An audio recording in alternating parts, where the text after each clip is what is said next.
At the Thanksgiving table, I noticed the way my daughter-in-law was looking at the turkey before I ever tasted a bite. The dining room smelled of roasted sage, butter, and cinnamon. The long oak table had been in our family for nearly 40 years.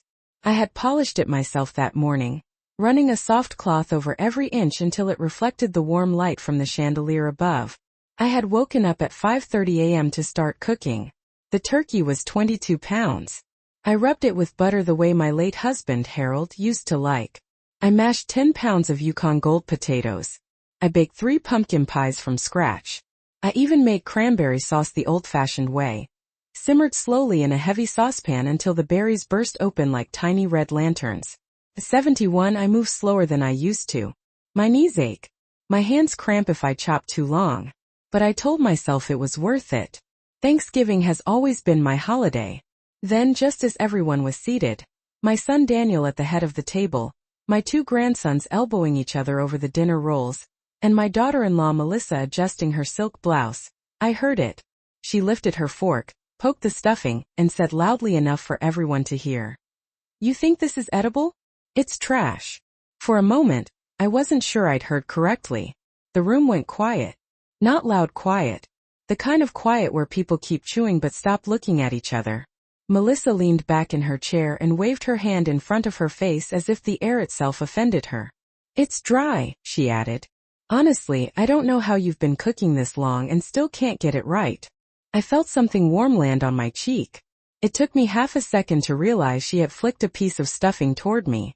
It stuck just below my eye before sliding slowly down. I didn't gasp. I didn't raise my voice. I reached for my napkin and dabbed my face carefully. "I'm glad you're here. Stay with me until the end of my story, and tell me in the comments where you're watching from." I never imagined Thanksgiving would become the day I finally saw my family clearly. I looked around the table. Daniel cleared his throat but said nothing. He stared down at his plate as if the gravy held the answer to a complicated equation. My older grandson looked confused. The younger one giggled before Daniel shot him a sharp glance. Melissa smirked. "I mean," she continued, cutting into the turkey with exaggerated effort, "if we're going to host Thanksgiving, it should at least taste decent." Host. The word landed harder than the stuffing had. This was my house. I bought it with Harold 33 years ago. We paid off the mortgage 12 years back. Every Christmas tree had stood in that corner. Every birthday cake had been cut on that same table. Yet somehow I was being spoken to like hired help who had failed a catering job. I folded my hands in my lap. "I'm sorry it's not to your taste," I said quietly. The words surprised even me. They sounded calm. Almost distant. Melissa shrugged. "Maybe next year we'll just order from that new organic place downtown. They actually know how to season food." Next year. As if she had already decided. Daniel finally spoke. "Let's just eat," he muttered. Not to defend me. Not to correct her. Just to move past the discomfort. The rest of dinner carried on in fragments. Silverware clinked. The boys argued over cranberry sauce. Melissa pushed food around her plate dramatically but somehow managed to finish most of it. I stood twice to refill drinks. I carved more turkey. I brought out the pies. No one thanked me. When I set the pumpkin pie in front of Melissa, she looked at it like it might insult her personally. "Is this canned filling?" she asked. "No," I said. "Fresh pumpkin. I roasted it yesterday." She raised an eyebrow. "Huh." That single syllable held more dismissal than a shouted argument ever could. After dessert, while the boys went upstairs to play video games, I carried plates to the kitchen. The water ran hot over my hands as I rinsed gravy from china that had survived 4 decades without cracking. Melissa followed me in. "You know," she said casually, leaning against the counter, "if you're going to keep hosting holidays, you might want to modernize things. It's a little outdated." Outdated. I dried my hands slowly. "This tradition meant a lot to Harold," I replied. She rolled her eyes. "Well, Harold isn't here anymore." The word sliced cleaner than any knife on that table. I turned toward her. For a second I wondered if she saw it, the shift. The moment something inside me settled instead of shattered. Because grief I could handle. Loneliness I understood. But disrespect? That was different. Daniel appeared in the doorway just then. "We're heading out soon," he said. The boys have school tomorrow. They had been there less than 3 hours. 3 hours for a meal that took me 2 days to prepare. As I watched them gather coats and leftovers, yes, leftovers, Melissa turned back once more. Next year, she said lightly, maybe we'll host. I smiled. Not a trembling smile. Not a wounded one. Just a small steady curve of my lips. That's fine, I said. And in that moment, standing in my own kitchen with the scent of turkey still lingering in the air, I realized something I should have understood years ago. Thanksgiving wasn't about gratitude anymore. It was about control. And for the first time in a very long while, I began to wonder what would happen if I simply stopped playing my assigned role. Because what Melissa didn't know, what Daniel had conveniently forgotten, was that this house, this table, this tradition, none of it depended on their approval. And sometimes when someone calls your life's work trash, the smartest thing you can do is let them discover what it costs to lose it. When the front door closed behind them, the house didn't feel quiet. It felt rearranged. I stood in the hallway for a moment, listening to the silence settle back into place. The faint hum of the refrigerator, the ticking of the old wall clock. Harold insisted on fixing himself instead of replacing. The smell of roasted turkey still hanging in the air, heavy and stubborn. 3 hours. That's how long Thanksgiving lasted this year. I walked back into the dining room, plates smeared with gravy, half-empty glasses of iced tea, a napkin crumpled near Melissa's seat. The chair where she had sat was pushed back slightly farther than the others, as if even the furniture needed distance from her. I didn't rush to clean.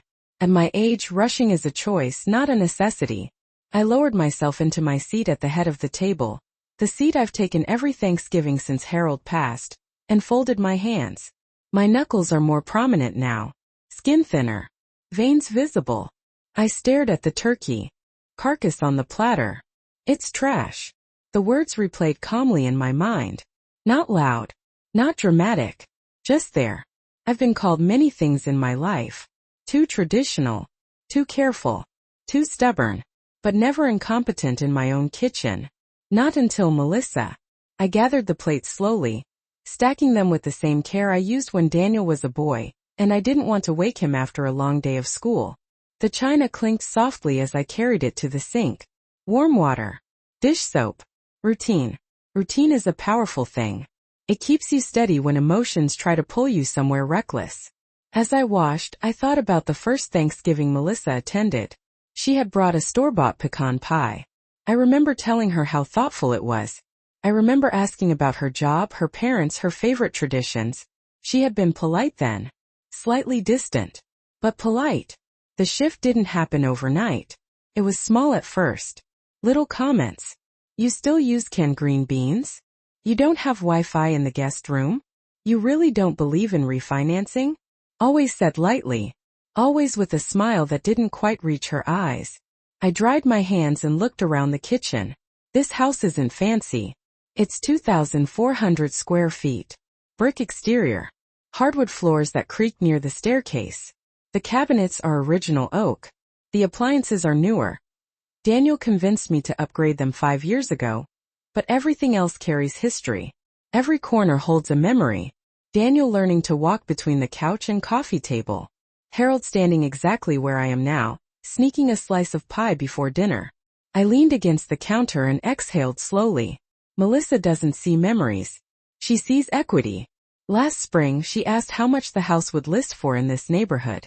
Probably around $650,000, Daniel had said casually, scrolling on his phone.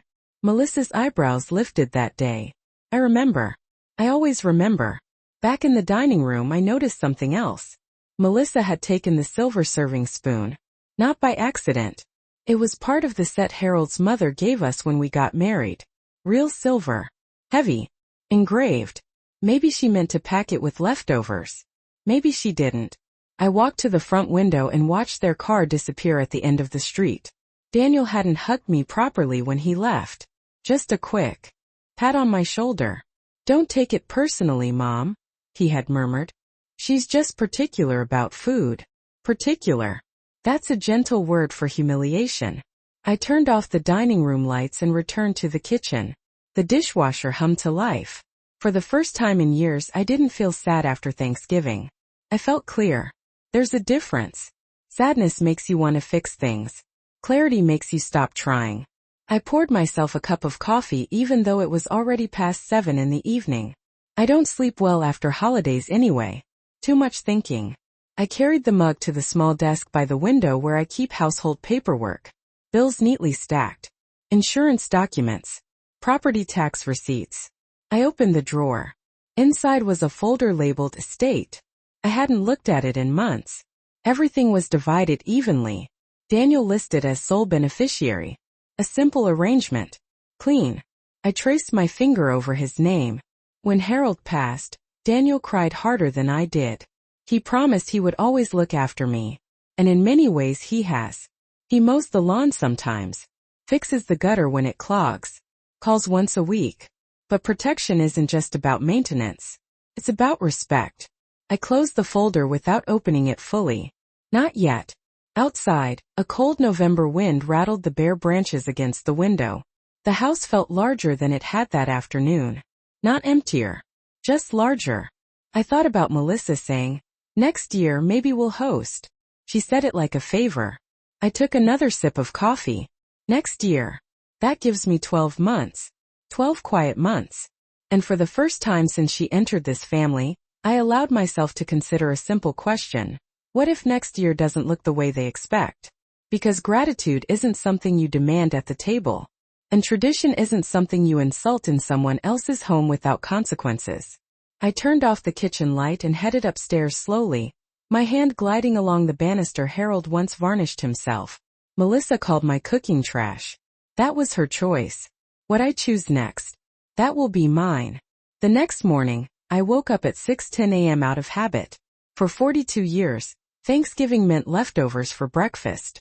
Harold used to make turkey sandwiches with too much mayonnaise and a slice of cold stuffing pressed flat between two pieces of white bread. I stayed in bed for a minute staring at the ceiling. The house felt steady. No voices. No tension. No forced laughter. Just quiet. I went downstairs, brewed coffee, and opened the refrigerator. Containers were stacked neatly on the second shelf. Turkey, mashed potatoes, green beans, cranberry sauce. Melissa had taken 3 containers with her. She hadn't thought the food was trash when she packed it. I made myself a small plate and sat at the kitchen table instead of the dining room.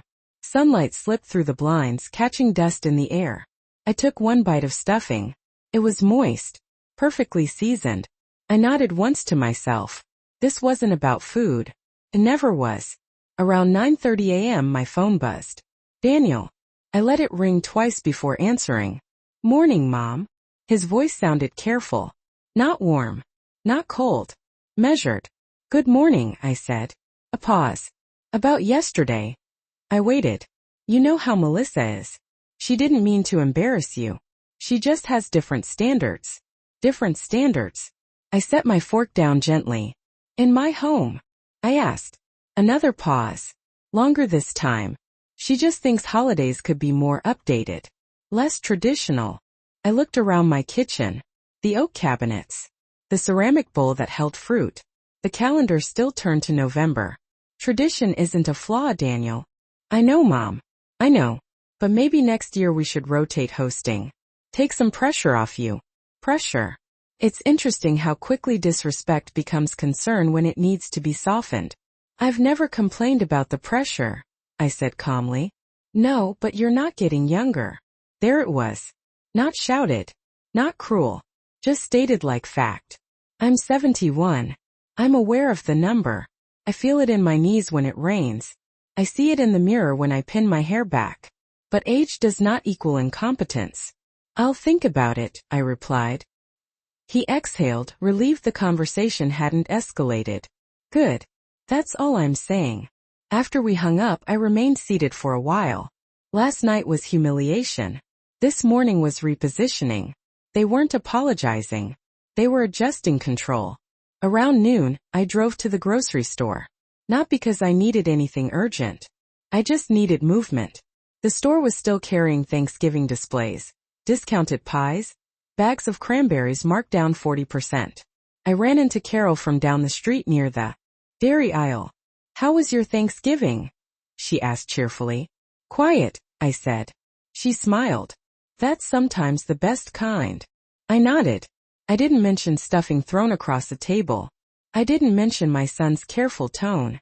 There's a dignity in keeping certain things contained. On my way home, I thought about something small but important. Melissa has never hosted Thanksgiving. Not once. She talks about organic catering, modern menus, aesthetic plating.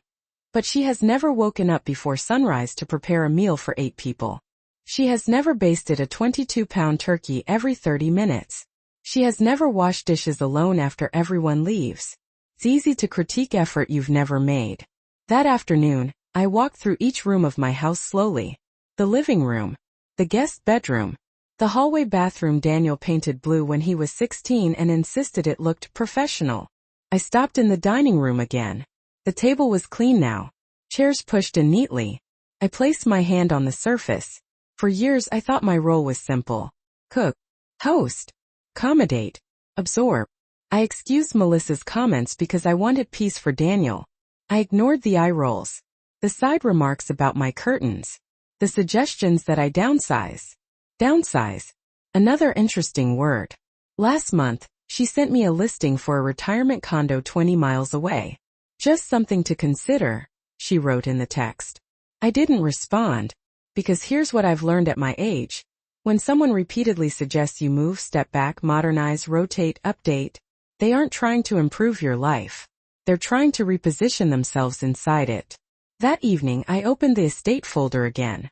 This time I took the papers out. Everything was simple. Too simple. Daniel inherits the house. The savings. The small investment account Harold left behind. Melissa inherits by extension. I sat down at the desk and made a list on a yellow legal pad. Property value. Liquid assets. Personal heirlooms. Not in anger. In clarity. If Thanksgiving taught me anything, it's this. Disrespect doesn't arrive suddenly. It builds. And if you don't draw a boundary, it becomes policy. Melissa humiliated me at my own table. Daniel asked me to rotate hosting. Neither of them asked how I felt. Neither of them acknowledged what happened. That tells me something important. They believe I will adapt. They believe I will stay predictable. They believe I will continue to provide. I closed the folder slowly. Outside, the sky darkened earlier than it had the day before. November evenings come quickly. I turned on the lamp beside the desk. Next year. They keep saying next year. What they don't understand yet is that next year might not belong to them at all. That night I didn't turn on the television. I sat in the living room with only the lamp beside Harold's old recliner lit, and I let myself remember. Because if I was going to make decisions, I needed to be honest about how we got here. Melissa didn't wake up on Thanksgiving morning suddenly bold enough to insult me. This has been building for years. The first time I felt it was subtle. It was Daniel's 35th birthday. I had baked the same chocolate layer cake he requested every year since he was 10. When I set it on the table, Melissa laughed lightly and said, "Oh wow, that's very homemade." Very homemade. At the time I smiled. I thought maybe she meant it sweetly. Now I understand tone better. Then there was the Christmas when she rearranged my living room without asking. I came home from church and found the sofa moved against the opposite wall, my antique side table relocated to the hallway. "It flows better," she explained. "More modern." Daniel shrugged. "It does look good, Mom." I moved everything back the next morning. Quietly. No argument. But I noticed something that day. Melissa didn't ask permission. She assessed. She adjusted. She acted. And Daniel followed her lead. A year later she started talking about schools for the boys. "This district is getting crowded," she said one afternoon, standing in my kitchen. "We might look at houses closer to the private academy." "Houses are expensive right now," I replied. She smiled. "Well, if we ever combined resources, things could be easier." Combined resources. I asked her what she meant. "Oh, nothing specific," she said quickly. "Just thinking long-term." Long-term has a way of meaning someone else's assets. The first direct comment about my age came 2 summers ago. We were in the backyard. I had been trimming the hedges slowly, taking breaks when my knees protested. Melissa watched from the patio. "You shouldn't be doing that yourself," she said. "It's not safe." "I've done it for 30 years, I replied. Yes, but things change. Things change. That phrase again. She offered to help me research assisted living options later that week. I declined. She brought it up twice more over the following months. Always framed as concern. Never framed as control. Back in the present, I walked into the hallway and looked at the framed photographs lining the wall. Daniel at age 5, holding a plastic rake bigger than his torso. Daniel at 18 in his high school graduation gown. Daniel on his wedding day. Melissa looked beautiful in that photo. Soft smile. Hands folded neatly around her bouquet. I remember that day clearly. She hugged me tightly and whispered, "Thank you for raising such a good man." I believed her. I believed she respected what I built. But respect isn't in compliments. It's in behavior when you disagree. On Thanksgiving, she didn't just criticize food. She tested authority. In front of my grandchildren. In my house. And Daniel allowed it. That is the part that stays with me. Later that week, Daniel stopped by to return a casserole dish. He stood in the doorway instead of coming fully inside. "Melissa feels bad about how things went," he said. "Did she say that to you?" I asked. He hesitated. "She said it got heated." Heated. I nodded slowly. "She's under a lot of stress," he continued. "Work, the boys, everything." "So am I," I replied. He looked uncomfortable. There's something about grown sons when they don't want to choose sides. They become diplomatic. Neutral. Careful. But neutrality often leans toward the loudest voice. "I just want everyone to get along," he said finally. "So do I." And I meant it. But getting along does not mean surrendering dignity. After he left, I sat back at the desk and reviewed my notes again. Property value. Savings. Personal items. I added something new to the list. Conditions. Not punishments. Not revenge. Conditions. If I continue hosting, it will be by invitation. If I transfer anything, it will be structured. If I give, it will not be assumed. Melissa believes I will fade gently into the background. She believes time is on her side. But time has taught me something she hasn't learned yet. When you underestimate a quiet woman who has managed a household for 40 years, paid off a mortgage, buried a husband and raised a son alone, you mistake patience for weakness. Thanksgiving was not the beginning. It was a reveal. And now that I've seen clearly, I will not pretend I didn't. Because next year isn't about turkey. It's about terms. And I am finally ready to set them. The first person who said something unexpected wasn't Daniel. It was my older grandson, Ethan. He called me the Sunday after Thanksgiving. He's 13 now. Old enough to notice tone. Young enough to still say what he thinks. "Grandma," he said quietly, "are you mad at Mom?" I sat down in the kitchen chair. "Why would you ask that?" There was a pause. I could hear a video game humming faintly in the background. "Because she said you were being sensitive," he replied. "But I don't think you were. Children see more than adults give them credit for." "I'm not mad," I told him. "I'm just thinking." He lowered his voice. "She shouldn't have said that about your food." I didn't rush to comfort him. I didn't criticize his mother either.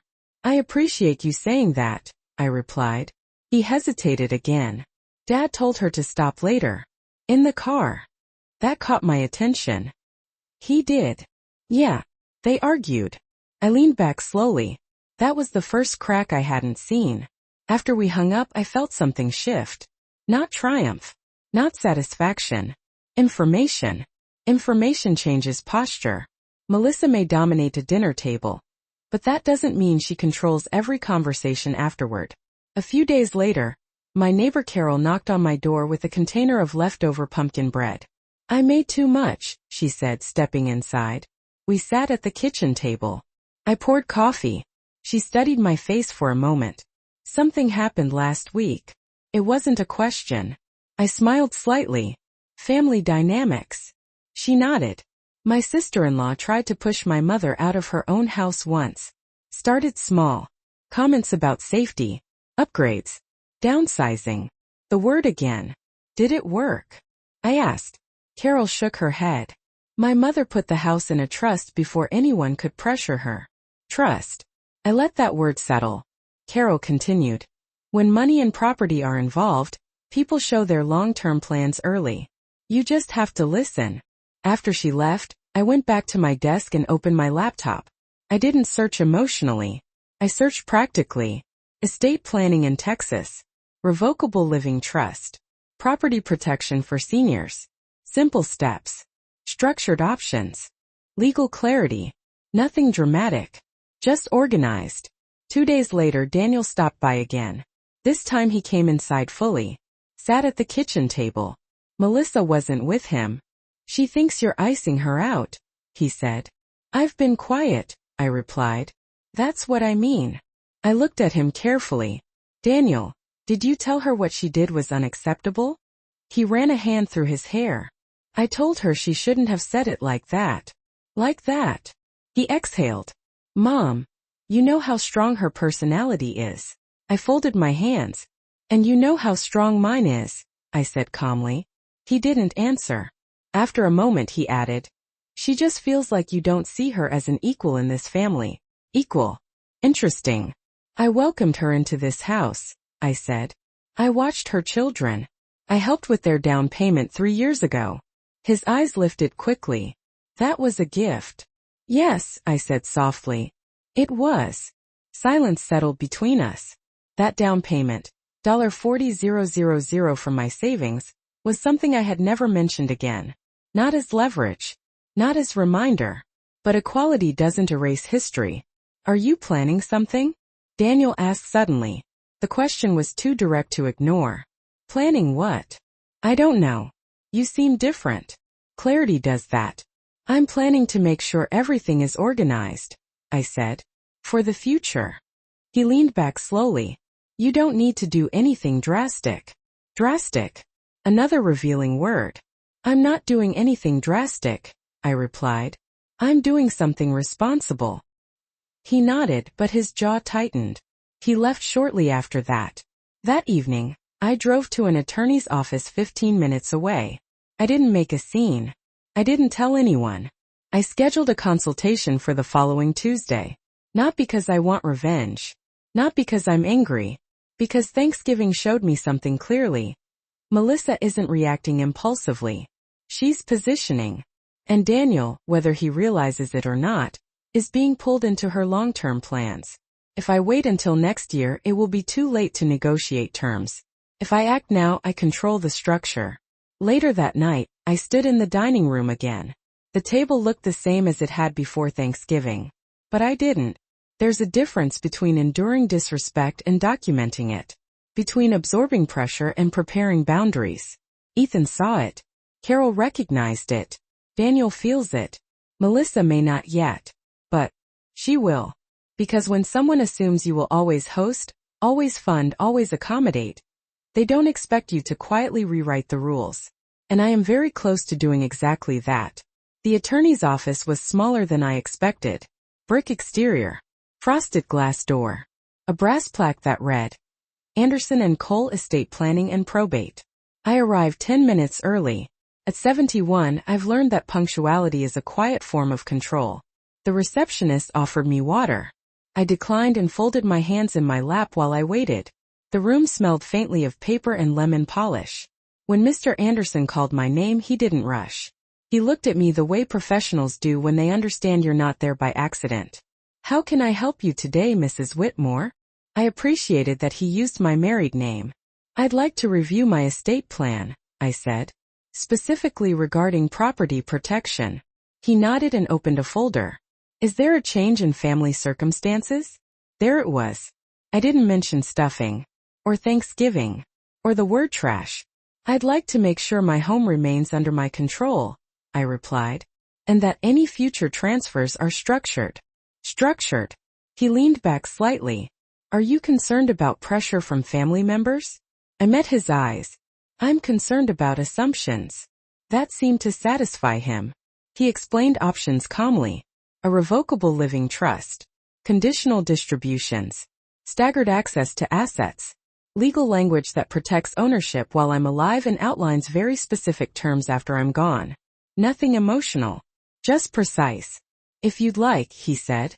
We can also add a clause requiring certain benchmarks before any property transfer. Benchmarks. I asked. Financial responsibility, marital stability, even age thresholds. I almost smiled. Age thresholds. Interesting how age can be used both to push someone out and to hold someone accountable. I'd like that, I said. We scheduled a follow-up for paperwork. When I stepped back outside, the air was cool and steady, the sky clear. I didn't feel vindictive. I felt organized. That afternoon, Daniel texted, "Melissa wants to host Christmas this year." I stared at the message for a long moment. Christmas had always been here. Same tree in the corner of the living room. Same stockings over the fireplace. Same cinnamon rolls baked at dawn. "That's fine," I replied. The 3 dots appeared almost immediately. "You're okay with that?" Of course. He didn't respond right away. That's when I understood something else. They expected resistance. They expected hurt. They expected negotiation. What they didn't expect was agreement. That evening, Melissa called me directly. Her tone was smooth, polished. "We just think it might be easier for you," she said. "Less work. You deserve to relax." Relax.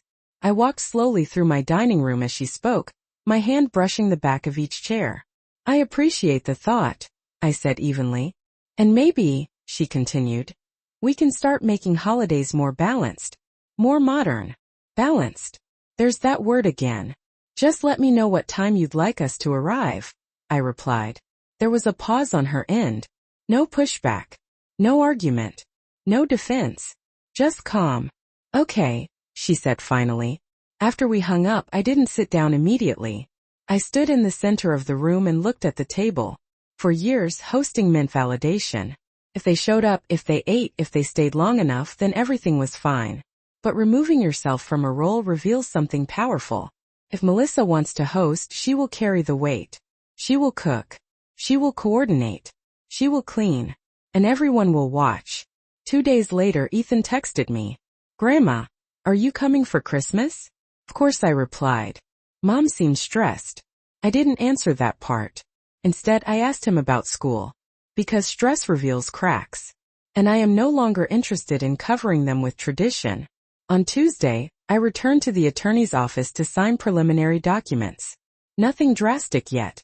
Just the beginning of restructuring. Clear instructions. Clear boundaries.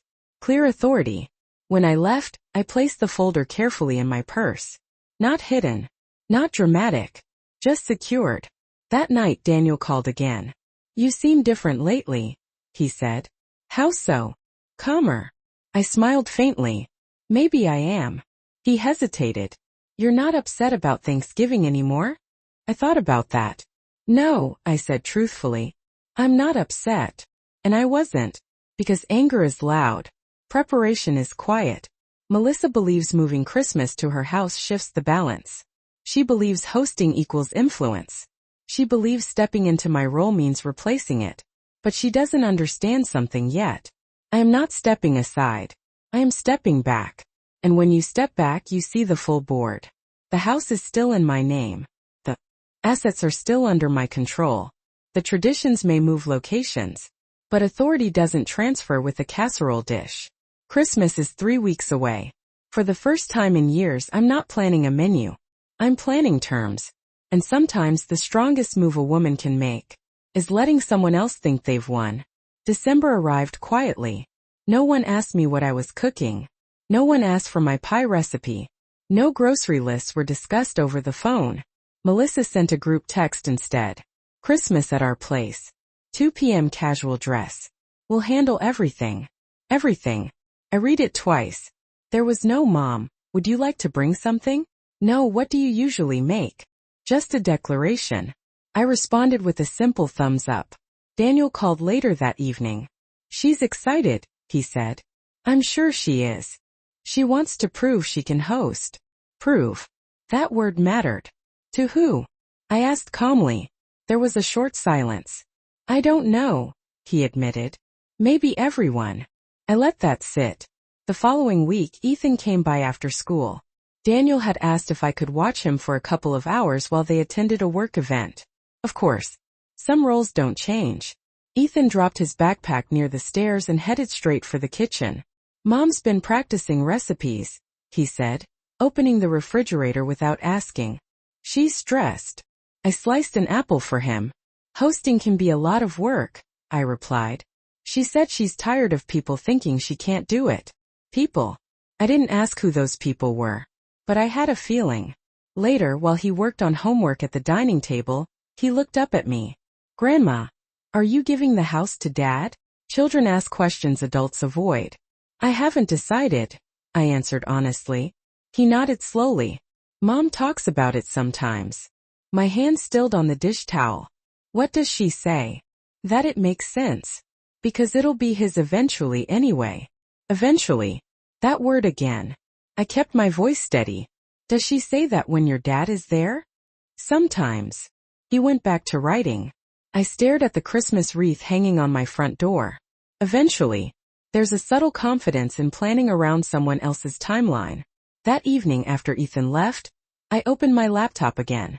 Not to research this time. To review numbers. Property tax statements. Utility bills. Insurance. Maintenance costs. This house doesn't run on tradition alone. It runs on discipline. Melissa sees value. I see responsibility. 2 days later, I received an email from the attorney's office. Draft documents attached. Clear language. Conditional structure. Protection clauses. I read every page carefully. If Daniel inherits, it will be through a trust. If he divorces, the property remains protected. If the house is sold, proceeds are distributed according to specific percentages and timelines. No immediate liquidation. No impulsive decisions. And most importantly, no assumption of control while I am alive. I signed nothing yet, but seeing it in writing changed something inside me. On the Saturday before Christmas, Melissa called again. Just so you know, she said. We're doing a modern menu. Prime rib. No turkey. I'm sure it'll be lovely, I replied. And we're not doing assigned seating, she added. More relaxed. Relaxed. I wondered if she remembered Thanksgiving. If she remembered the stuffing on my cheek. If she remembered Daniel's silence. Or if, in her mind, that day had already been rewritten. Do you need anything from me? I asked. There was a small pause. No, she said. Just come. Just come. For decades, I was the center of the holiday. Now I was a guest. I didn't resent it. I observed it. The night before Christmas Eve, Daniel stopped by unexpectedly. He stood in the doorway again, hands in his coat pockets. Melissa's been talking about renovations, he said casually. Long term. I looked at him carefully. Renovations where? Well, if we ever moved in here. Open up the kitchen. Knock down that wall between the dining room and living room. He said it like a design idea. Not a presumption. But it was both. I see, I replied. He shifted uncomfortably. It's just a thought. Of course, I said softly. After he left, I walked into the dining room. I placed my hand against the wall he mentioned. This wall has stood for 33 years. It held family photos, graduation banners, holiday lights. To Melissa it's outdated. To Daniel it's optional. To me it's mine. Christmas Day arrived cold and bright. I dressed simply. Navy sweater. Pearl earrings Harold gave me on our 20th anniversary. When I pulled into their driveway, I noticed something immediately. 2 cars from Melissa's side of the family were already there. Her parents. Her sister. Expanding territory. Stepped inside carrying a small box of homemade fudge. The house smelled like rosemary and seared meat. Melissa greeted me with a bright smile. Merry Christmas. Her tone was polished. Controlled. Confident. I smiled back. Merry Christmas. I glanced around. New centerpiece on the table. Candles lit. Everything arranged carefully. She wanted this moment. She wanted to stand at the head of the table. And as I took my coat off and handed her the box of fudge, I realized something very clearly.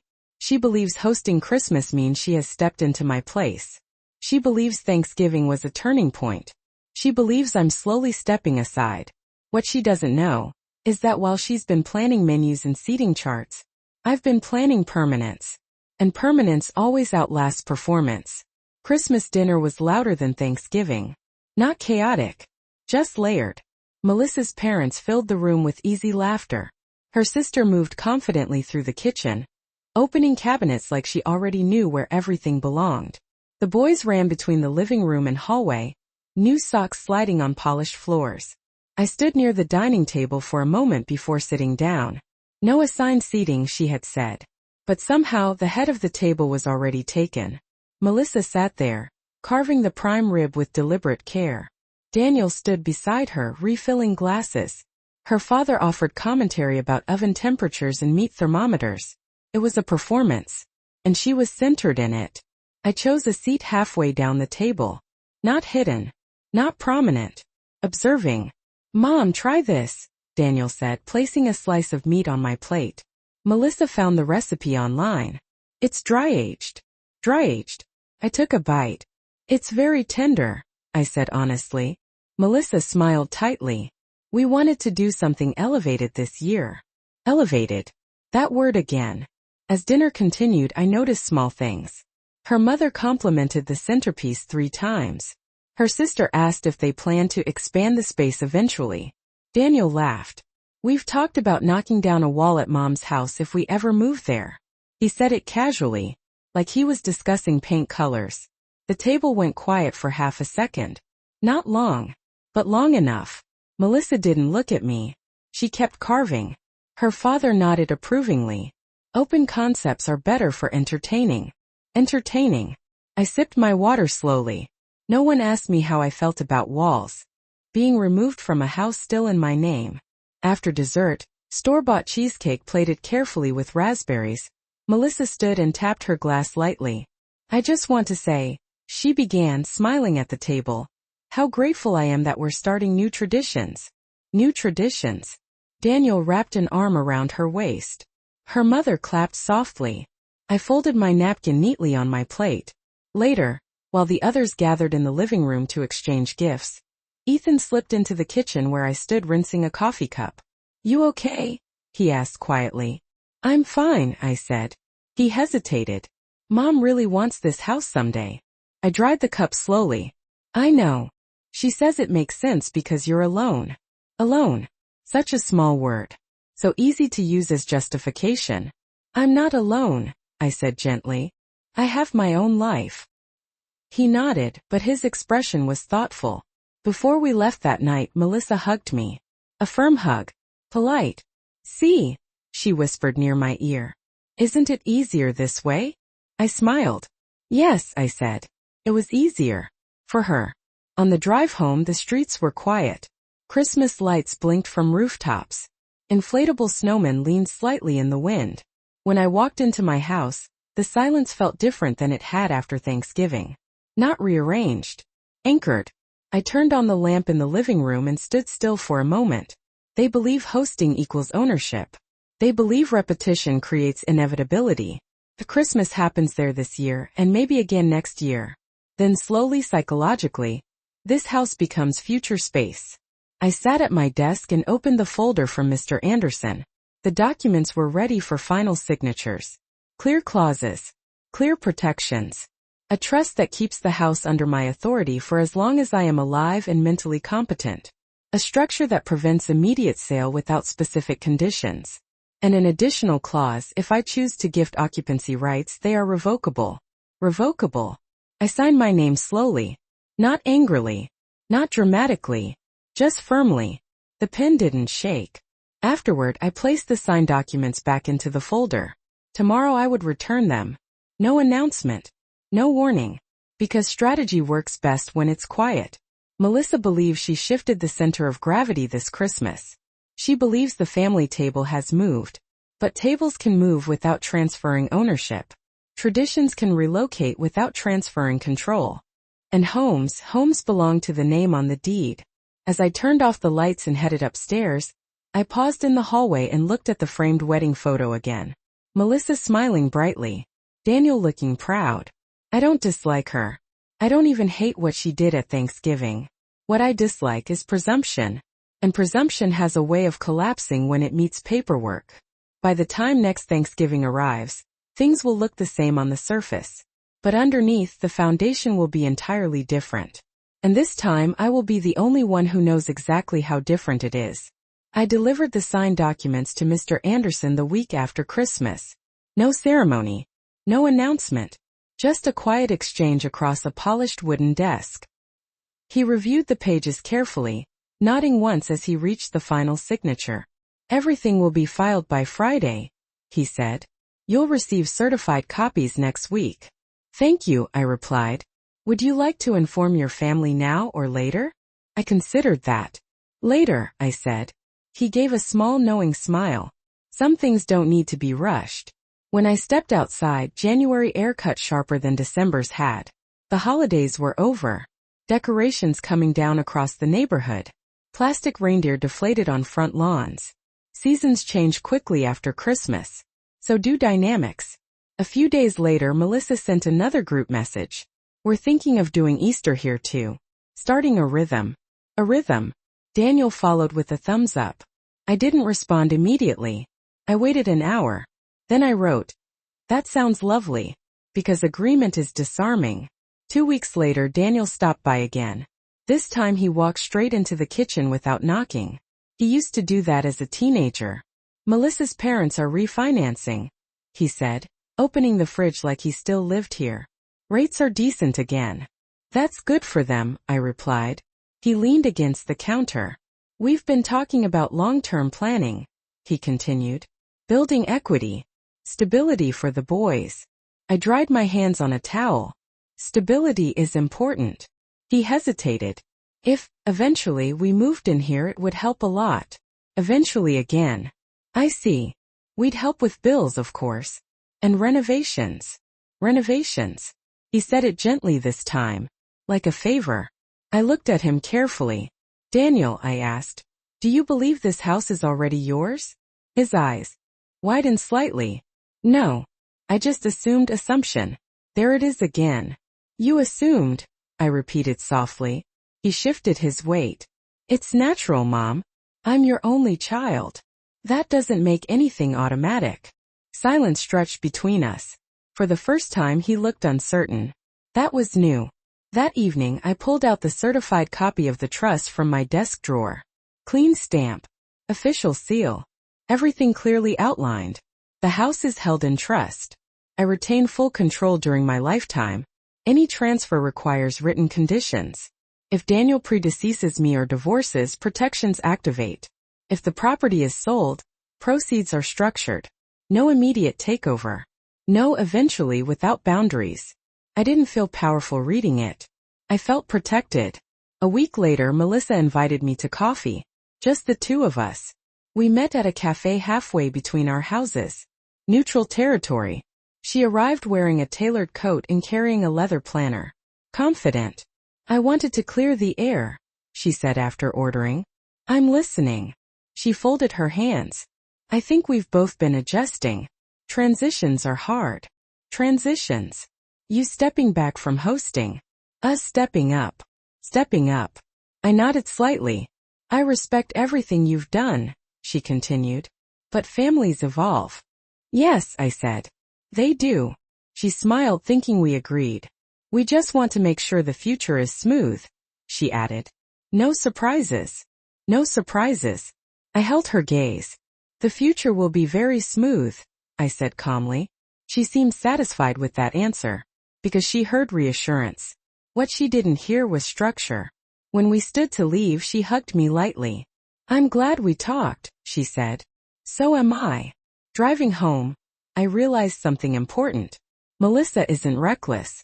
She's strategic. She believes proximity equals influence. She believes repetition creates inevitability. Host Christmas. Host Easter. Discuss renovations. Mention refinancing. Normalize the idea. And eventually it feels natural. But here's what she doesn't know. I've already normalized something else. Boundaries. That night I called Mr. Anderson briefly.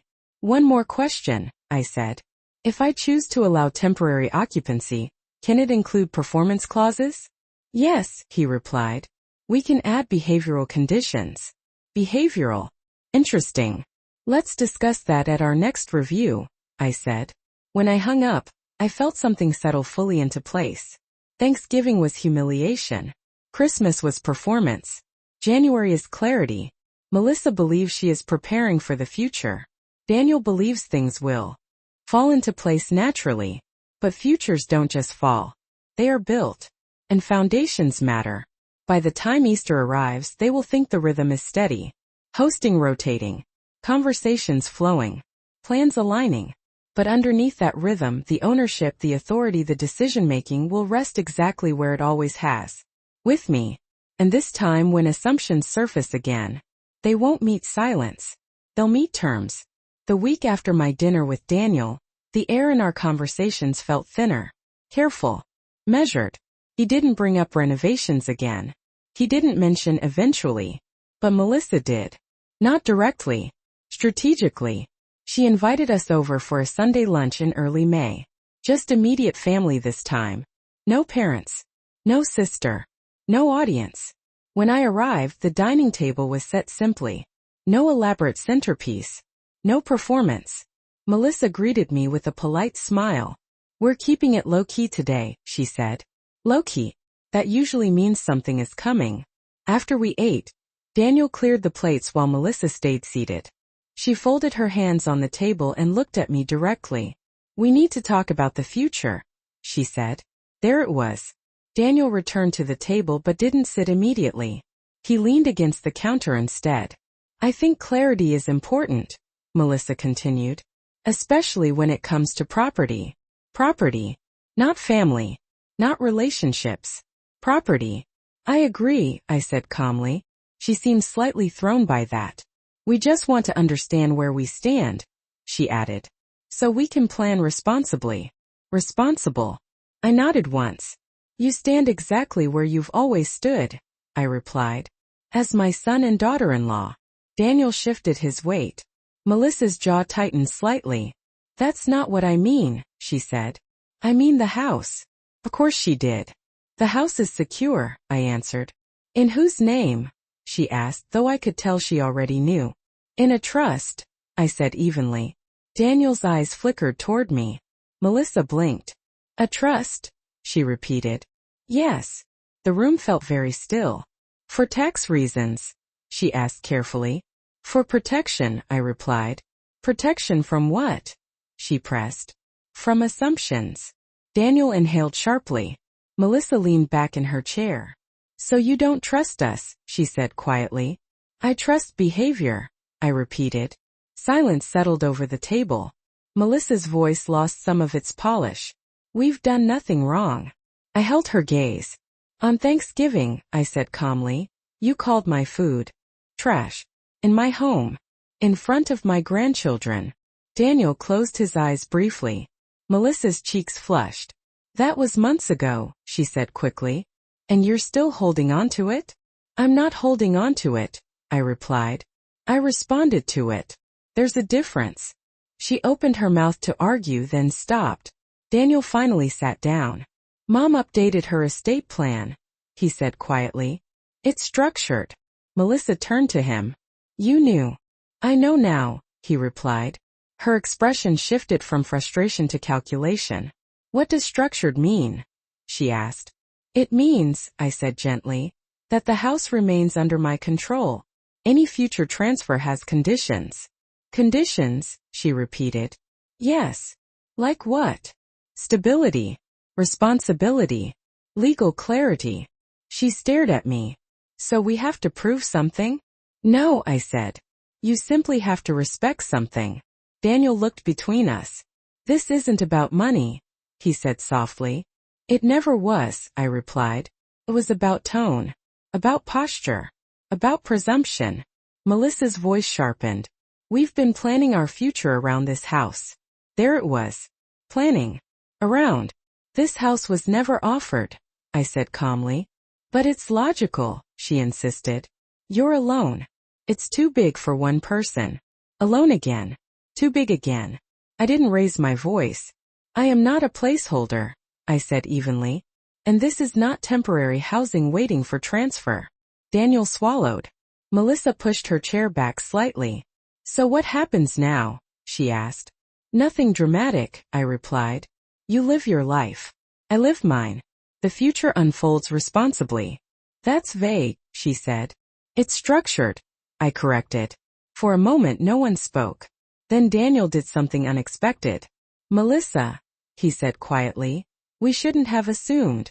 She looked at him sharply. We weren't assuming, she argued. We were, he said. The word hung in the air. Melissa's shoulders stiffened. You're choosing her side? There aren't sides, he replied. There's ownership. Ownership. Simple.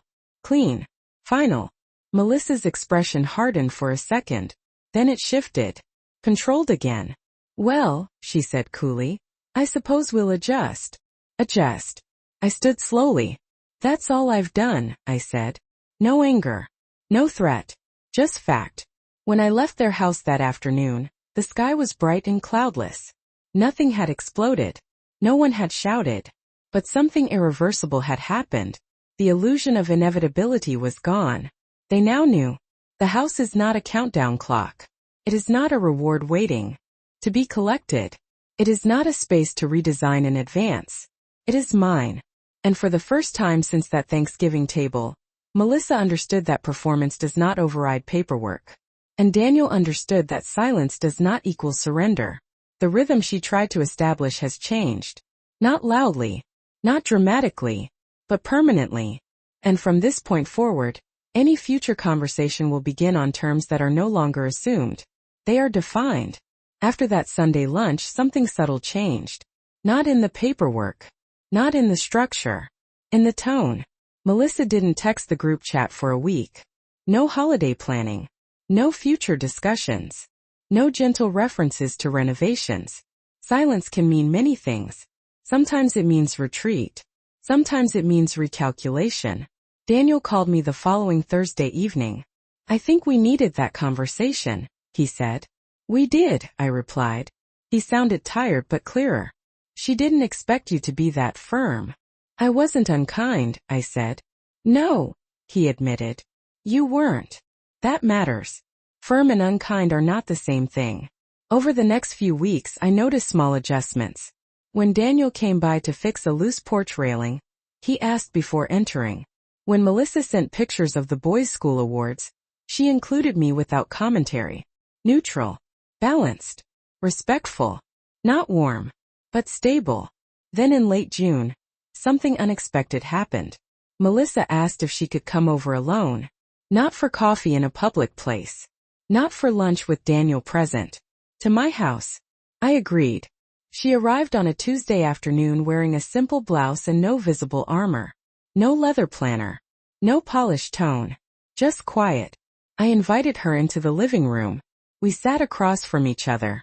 For a moment neither of us spoke. Finally she did. I underestimated you, she said. Direct. I appreciated that. In what way? I asked calmly. I thought you'd either fight loudly, or fold quietly. I didn't respond. She continued. I didn't expect you to restructure everything without drama. Structure unsettles people who rely on pressure. I wasn't trying to unsettle you, I said. I was trying to protect myself. She nodded slowly. I know that now. Silence again. Then she said something I hadn't expected. Thanksgiving wasn't about the food. I waited. I felt like I was always being measured in your house, she admitted. Compared to traditions I didn't grow up with. Measured. Compared. That was new information. I never compared you, I said honestly. You didn't have to, she replied. The history did. That sentence stayed with me. For the first time I saw something other than ambition in her posture. Insecurity. It doesn't excuse humiliation, but it explains escalation. I shouldn't have said what I said, she added quietly. No performance. No qualifiers. Just acknowledgement. I nodded once. Thank you. She looked around the room. You built something solid, she said. It's intimidating. It's earned, I replied. She met my eyes. I thought if we hosted more, planned more, talked about the future more, it would naturally become ours. There it was again. Natural. Nothing becomes yours by repetition alone, I said. She gave a small, almost embarrassed smile. I see that now. We didn't hug. We didn't dramatize reconciliation. But something settled. Before she left, She paused at the doorway. Are the conditions strict? She asked lightly. I considered the question. They're fair, I replied. She nodded. That's probably better. After she drove away, I stood in the entryway for a long moment. This wasn't victory. It wasn't defeat either. It was correction. Daniel came by later that evening. She talked to you? He asked. Yes. He studied my face. And she understands more than she did. He exhaled, relief visible in his shoulders. I should have said something sooner, he admitted. Yes, I said gently. I won't stay silent like that again. That mattered more than apologies. Because Thanksgiving wasn't just about Melissa's words. It was about his silence. Over the next month something else changed. When renovations were mentioned in passing, by friends, by neighbors, Daniel corrected the tone himself. It's Mom's house, he would say casually. Always has been. Always has been. Those words carry weight. One evening in July I hosted dinner again. Not a holiday. Just a simple Tuesday. Grilled chicken. Green beans. Rice. No one criticized the seasoning. No one mentioned modernization. Melissa complimented the table. Daniel cleared dishes without being asked. Ethan helped dry them. It wasn't dramatic. It wasn't cinematic. It was respectful. And respect feels quieter than conflict. As I stood at the sink that night, watching soap bubbles gather around plates that had seen decades of meals, I thought about that Thanksgiving table. The stuffing. The word trash. The smirk. If I had yelled, nothing would have changed. If I had cried, nothing would have shifted. If I had ignored it, everything would have worsened. Instead, I restructured. And in doing so, I forced clarity. Not through punishment. Through permanence. Melissa learned that proximity does not equal ownership. Daniel learned that silence is not neutrality. And I learned something too. You don't have to defend your dignity loudly. You defend it by adjusting access. By defining terms. By ensuring that when someone looks at your home, your life, your work, they understand it stands on foundation, not favor. And that foundation isn't moving. Not for assumption. Not for convenience. Not for ambition. Only for respect. Thanksgiving came again faster than I expected. The air turned cool. Grocery stores filled their front displays with pumpkins and bags of cranberries. Neighborhood trees thinned out, leaves collecting in careful piles along the sidewalks. 1 year. It had been almost exactly 1 year since I stood at my own table and heard the word trash. This time no one assumed anything. 2 weeks before the holiday, Daniel called. Mom, he said steady and clear. Where would you like to have Thanksgiving this year? Not we're hosting. Not we've decided. Where would you like? That difference matters.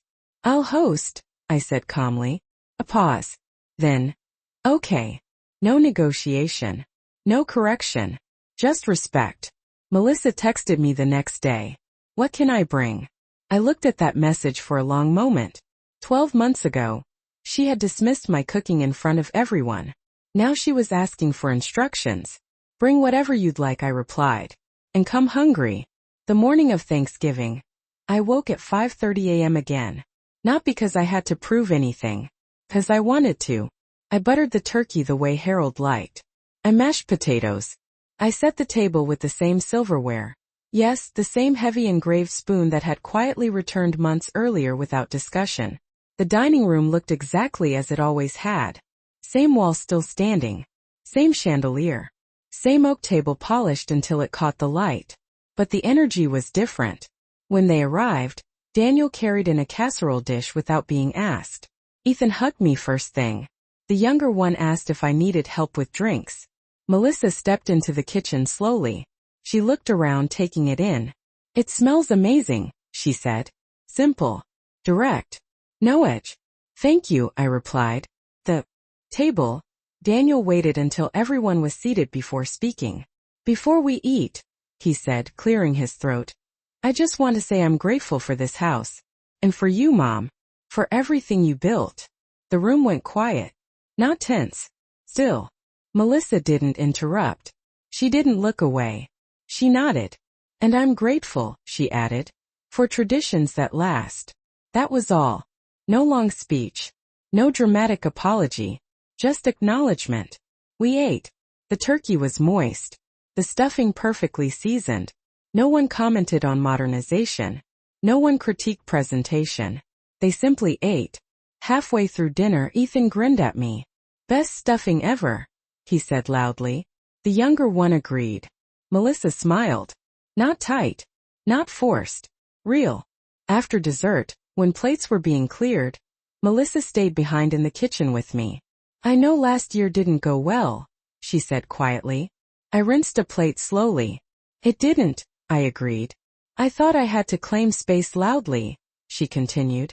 "I didn't realize I could earn it quietly." I looked at her then. "That's the only way it lasts," I said. She nodded. No defensiveness. No strategy. Just understanding. Later that evening, after everyone left and the house returned to its familiar quiet, I walked into the dining room alone. I stood at the head of the table. Same position. Same house. Different outcome. The trust is still in place. The conditions remain. Nothing was reversed. Nothing was undone. Because this was never about punishment. It was about permanence. Respect rooted in structure lasts longer than fear rooted in emotion. Melissa didn't win the house. Daniel didn't inherit early. The walls were not knocked down. But something else happened. They adjusted. Not because I demanded it. Because I defined it. I ran my hand slowly over the polished wood of the table. 1 year ago, I wiped stuffing from my cheek in silence. This year, I didn't need to defend anything. The difference wasn't volume. It was terms. If I had reacted loudly that day, I would have been dismissed as emotional. If I had ignored it, I would have been gradually erased. Instead, I secured my foundation. And when your foundation is secure, you don't have to fight for the room. The room recognizes you. Upstairs, the house creaked softly the way it always has at night. Harold used to say a home speaks if you listen closely. Tonight it sounded steady. Unshaken. I turned off the dining room light and paused at the doorway. Next year and the year after that, holidays may rotate. They may host sometimes. I may host others. But there will never again be confusion about ownership. Or about respect. Because sometimes the strongest response to humiliation isn't anger. It's architecture. You don't raise your voice. You reinforce your walls. And you let time teach what tone never could. Last Thanksgiving I was called trash in my own home. This Thanksgiving they asked where I wanted to sit. That's not revenge. That's restoration. And restoration, done quietly, legally, and firmly, lasts longer than any insult ever could.